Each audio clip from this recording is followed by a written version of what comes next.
Have you noticed that something in your life doesn't feel sustainable anymore? But you haven't actually changed anything yet? You're thinking about a new direction. You're replaying the same frustration.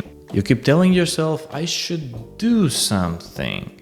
And yet you stay exactly where you are. Here's the part most people miss. The moment before change doesn't feel like transformation. It feels like tension. And if you're in that tension right now, you're closer than you think. Today I'm going to show you how preparing for change actually feels like and why this stage is the most important turning point in your entire life. There's a moment when pain of staying the same becomes too obvious to ignore. Maybe it's waking up with the same frustration every morning. Maybe it's realizing you're repeating patterns you promised yourself you would stop. Maybe it's that quiet thought of, if I keep living like this, nothing will change.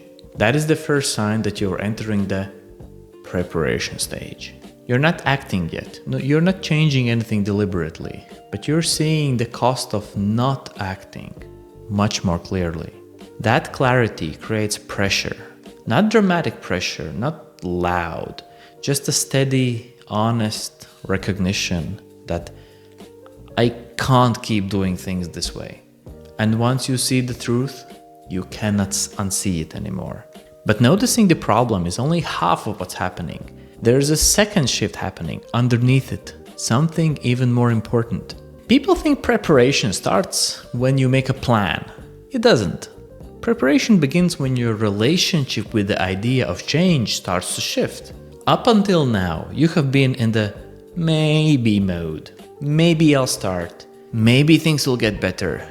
Maybe the right time will appear. When contemplating, change feels like a distant concept. Something you think about, but don't move towards. But then something subtle happens. You start to see change as possible. Not guaranteed, but possible. This is the tipping point. When your mind starts shifting from open-ended reflection to readiness. And the thought becomes, I'm not ready to act yet, but I'm getting there. And that sentence alone is a sign of progress. But if you're wondering why you haven't acted yet, even though you feel this shift, there is a reason. People misunderstand this part. They think lack of action means lack of capability. That is not true. You haven't acted yet because of simple reason. You're still balancing discomfort with fear. On one side, the pain of staying the same, and on the other side, the uncertainty of changing. And for the longest time, those two feel equal. And that is why you stay stuck. Not because you're weak, but because both sides feel heavy. Preparation begins the moment the scale tips, even just slightly.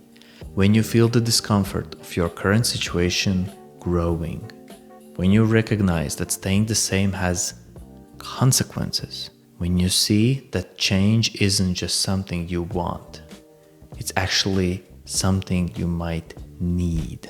This is the moment when fear stops being the dominant force.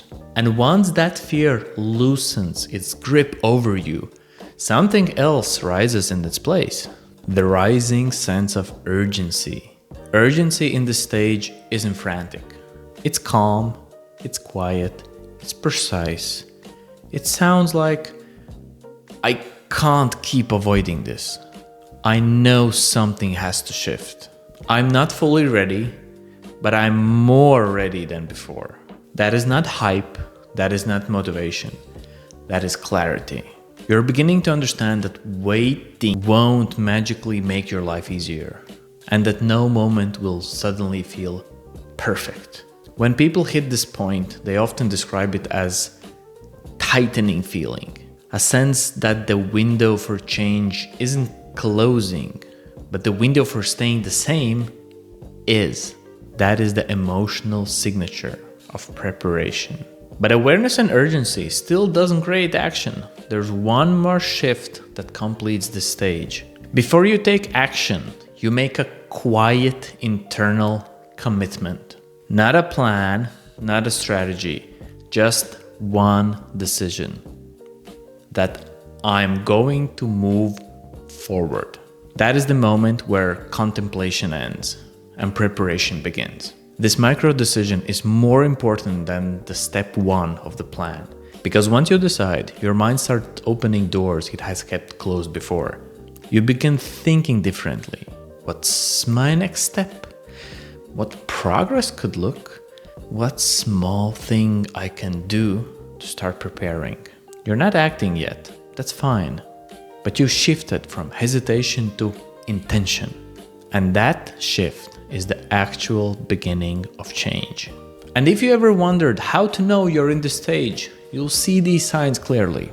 You might feel these things: a growing restlessness, a strong pull towards a different future, a sense that waiting is becoming its own burden, thoughts about change becoming more and more specific, a silent confidence that wasn't there before.